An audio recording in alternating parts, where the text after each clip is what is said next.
ढोल 11 की सभी को ढेर सारी शुभकामनाएं। ढोल 11 के अवसर पर कन्हैया जी का एक बहुत ही प्यारा सा भजन लेकर के आई हूँ, तो सुनिएगा। कन्हैया अब तो आ जाओ, तुम्हारी याद आती है।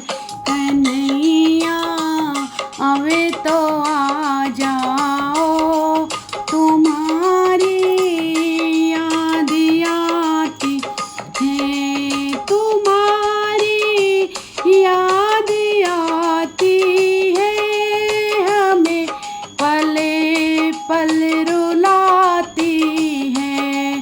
तुम्हारी याद आती है, हमें पले पल रुलाती है। कन्हैया अब तो आ जाओ, तुम्हारी याद आती है।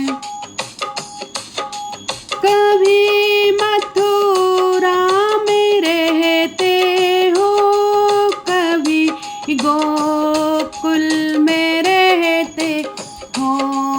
कभी मथुरा में रहते हो, कभी गोकुल में रहते हो।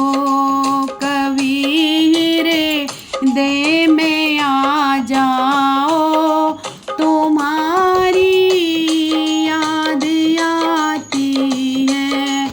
कभी हृदय में आ जाओ, तुम्हारी याद आती है। कन्हैया अब